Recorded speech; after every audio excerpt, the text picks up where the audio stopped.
मात्र एक बेलपत्री का पत्ता, जिसके भीतर ब्रह्मा भी है, विष्णु भी हैं, शिव भी हैं, और इस बेलपत्री के बीच वाली पत्ती से लेकर जहां दो पत्तियां रहती हैं, उस पत्ती के बीच में जो गैप होता है डंडी का, इसमें 64 योगनियां भी हैं।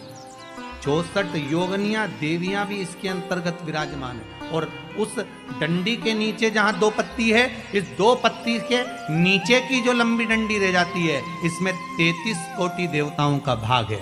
उस डंडी के नीचे जो छोटा सा एक मोटा सा भाग रह जाता है, कई बार आप लोगों ने बेलपत्री को तोड़ा होगा तो नीचे एक मोटा सा भाग रह जाता है महाराज, उसके अंतर्गत सारे तीर्थों का भाव जागृत रहता है। उस बेलपत्री को केवल साधारण ना समझे, शिव को अगर समर्पित कर रहे हैं तो वो संपूर्ण उसी के अंतर्गत, संपूर्ण।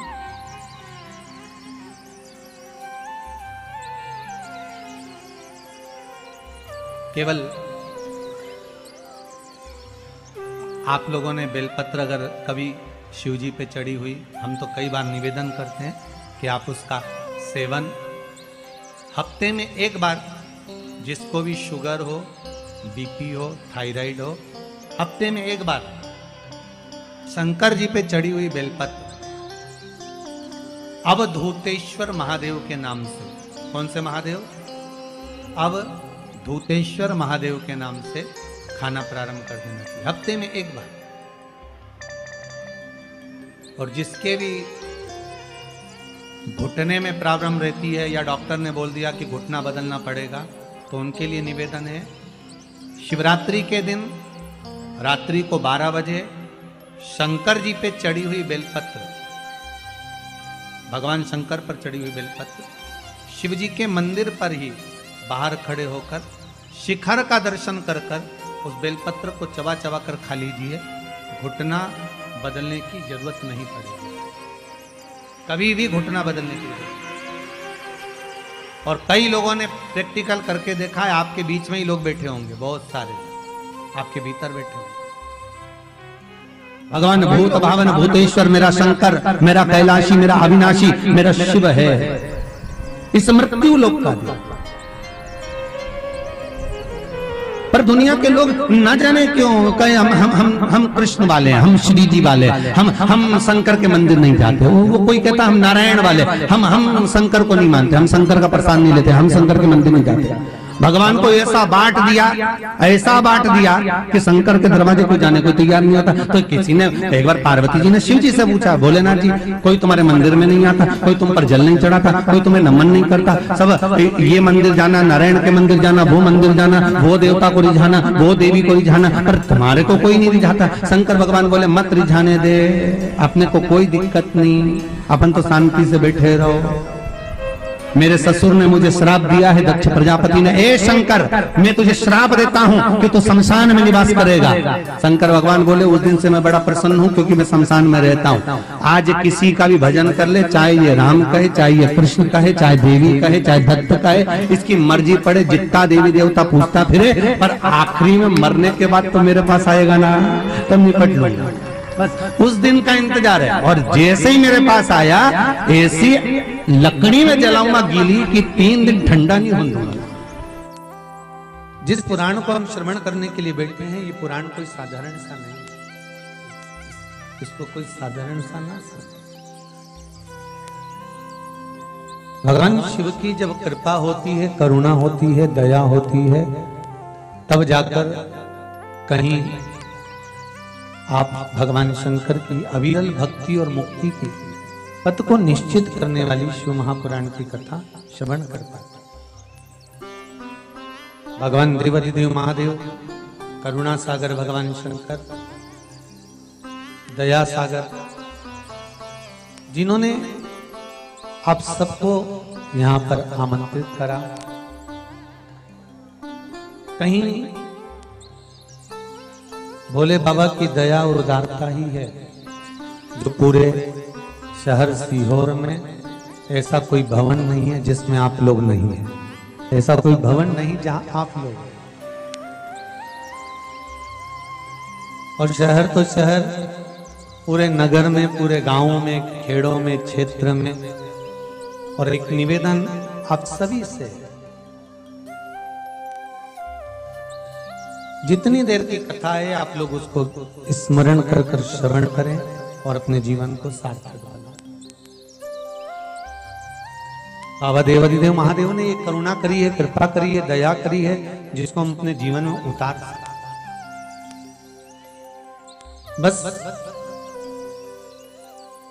आपके आसपास में अगर कोई खड़ा हुआ हो, बोल रहा हो, तो उसके चरण पकड़कर आप उसको कहें कि थोड़ा शांत रहें, जिससे हम भगवान की जिस कारण आए, आप आए किस कारण से, आप किस लिए यहां पहुंचे हो, केवल उसके दो कारण हैं। एक बाबा देवाधिदेव महादेव का प्रसाद स्वरूप रुद्राक्ष चाहिए और दूसरी शिव महापुराण की कथा चाहिए। केवल दो कारण हैं और इसके सिवाय कोई कारण आपके पास में है नहीं। कौन किसके यहाँ आता है जी, किसके बस का है? जो कोई आए जाए, किसके बस का? ये तो देव आदिदेव महादेव की करुणा, कृपा, दया, उदारता है, जिसके बल पर हम भगवान की अविरल भक्ति और मुक्ति का साधन शिव महापुराण कथा का रसास्वादन करें। शंभो शरणे मांगू घड़ी रे घड़ी, दुख काटो दया करी ने दर्शन आपो। शंभो शरणे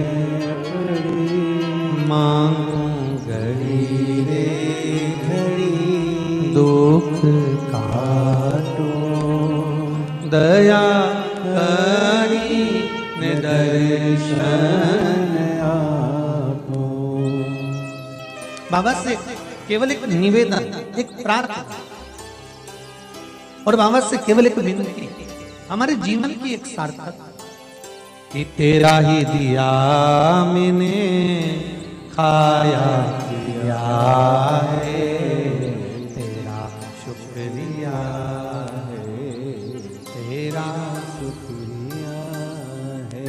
मुझे भोले बाबा ने बहुत दे दिया है, तेरा शुक्रिया है, तेरा शुक्रिया है।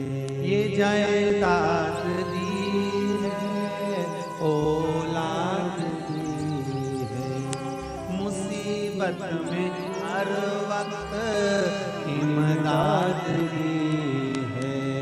तेरा ही दिया मैंने खाया पिया है, तेरा शुक्रिया है, तेरा शुक्रिया है। उसकी कृपा ना हो तब तक कोई कार्य हो ही नहीं सकता।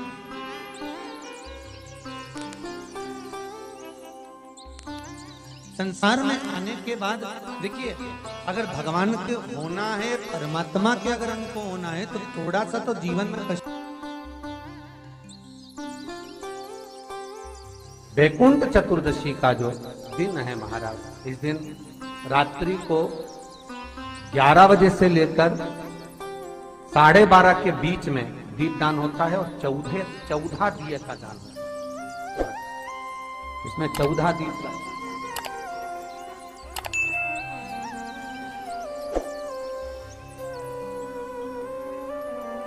14 निवेदन है आप सबसे कि प्रयास करना कि घर के बाहर आप एक दीप, जहां पर आपका जलाशय है, पानी का स्थान है, वहां रख दें और एक दीप तुलसी के क्यारे के पास रखें। बाकी के दीप आप घर के बाहर लगा दें। 14 दीप।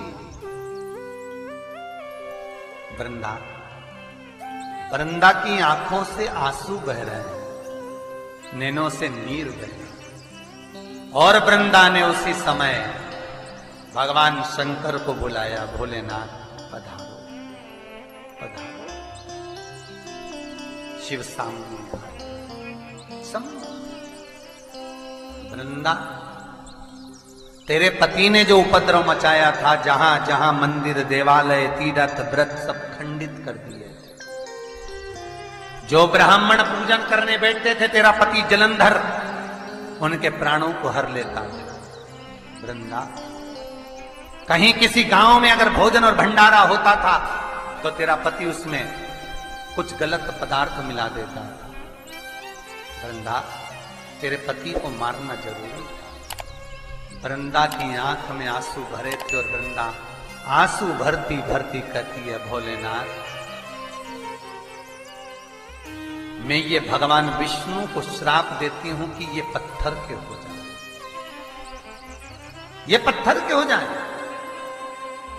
और मैं वृंदा हाथ में जल लेकर अपने शरीर पर डालती हूं और मैं तुलसी का पौधा बनूंगी।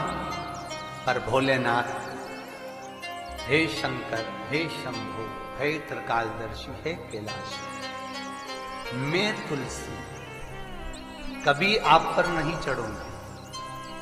केवल वर्ष में एक दिन होगा बैकुंठ चतुर्दशी का दिन, जिस दिन भगवान का हरिहर मिलन होता है।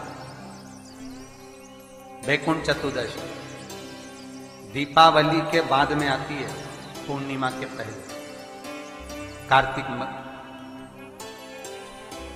कार्तिक पूर्णिमा जो आएगी बैकुंठ। और इस बैकुंठ चतुर्दशी का बड़ा महत्व है साहब। जो बच्चे पढ़ने में कमजोर होते हैं, विद्या में कमजोर होते हैं, जिनकी चित्तवृत्ति कमजोर होती है, जो उनको माता पिता बार बार कहते पढ़ पढ़ पढ़ और बच्चा पढ़ता नहीं है, उनका दिमाग, उनकी चित्तवृत्ति खेलने में लगी रहती है, चिड़चिड़े रहते हैं, उन बच्चों के लिए शिव महापुराण कहती है बैकुंठ चतुर्दशी